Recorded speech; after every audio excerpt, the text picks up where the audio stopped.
So I want to talk to you a little bit about, the theme this year is stories. And I wanted to share with you a story about my life in words and pictures. I'm a cartoonist and storyteller. And in order to tell a story, you have to start with a title.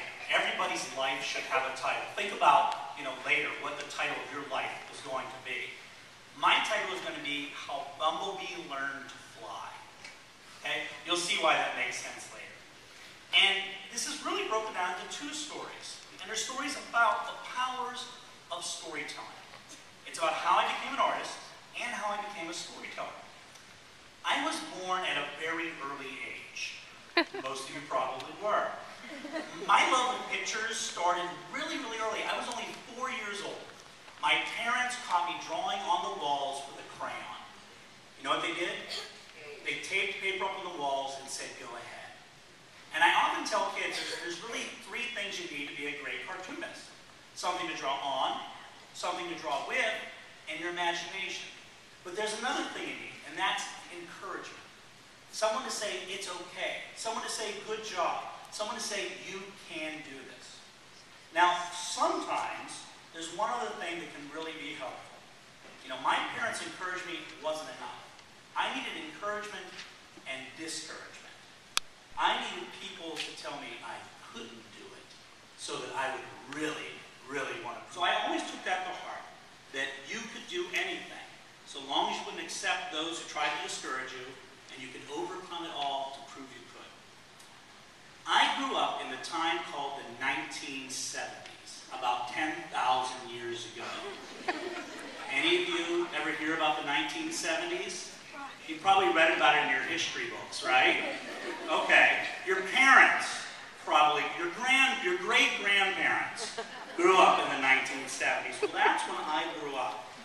It was a really interesting time, completely different than right now. See, it was a time of fear and uncertainty. We were very afraid. There was a deep economic recession. There were cuts to the arts and education funding. There were layoffs and sky-high gas prices, and everybody was worried about the environment. Thankfully, my generation solved all those problems. So you don't have to worry about any of that. We did. We were constantly worried. But the 2 things we were worried about more than anything else, we were constantly afraid of nuclear annihilation by the Russians and the metrics. It's called North Braddock. And my father was a steel worker. Now, he was always either laid off or on strike. So it was a relatively poor community. We didn't have a lot. But I credit that poverty growing up poor with being the greatest fuel for my imagination. Escapism can take on a whole new meaning when there's a world you really want to try and escape. And so I loved reading. But there was a problem. You see, when I was growing up, the library in my community was Carnegie's library. It was actually his first library. The librarians can fight about that later. But it was the Carnegie Library. It was actually closed. There was no library in my community. And there were no bookstores. The only thing I had access to was comic books. And I loved comic books. My favorite comics were Richie Rich and Scrooge McDuck. Because I loved just the adventures they had. It was really a great escape for me. I was a real Pittsburgh. I was the son of a steelworker. Do you guys know any steelworkers? Wow, that's so cool. Actually, there are people who still know steelworkers. That's great. My dad worked in the powerhouse of Edgar Thompson Works in Braddock. And I remember when I was a kid, whenever I would say, where do you work, he would point. And he would show me where he worked. And it was less than a half mile away, but I could never actually see it. Because the sky was just a massive cloud of smoke. This was before they invented something called pollution. Large clouds of smoke back then, they just called economic recovery. Okay? Where there was smoke, there was work. So as long as those wheels were running, I knew that's where my dad worked. A big cloud of smoke. So yeah, this is supposed to be a story of how I became an artist. I was in kindergarten. My art teacher was named Mr. Weaver. Now, Mr. Weaver loved to draw cartoons, and he liked to do magic. And when I was 5 years old, I really, really looked up to him. Now, we were having a parent day at school later that day, so we were all given an assignment. We had to draw what we wanted to be when we grew up. This is, I was 5 years old, and we had to make up our minds right then and there. There were a lot of people who picked firefighters and princesses and baseball players.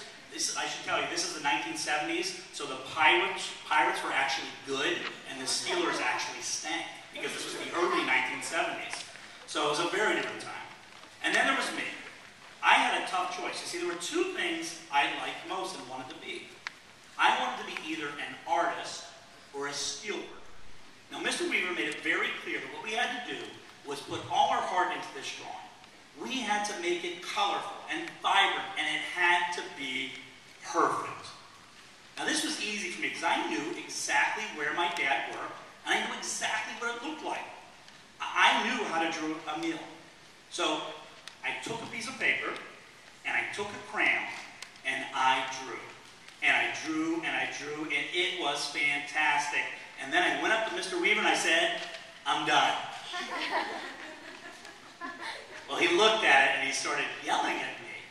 "Why didn't you listen to instructions? You did it wrong. Why didn't you listen? This is not the proper way to draw. You did it completely wrong."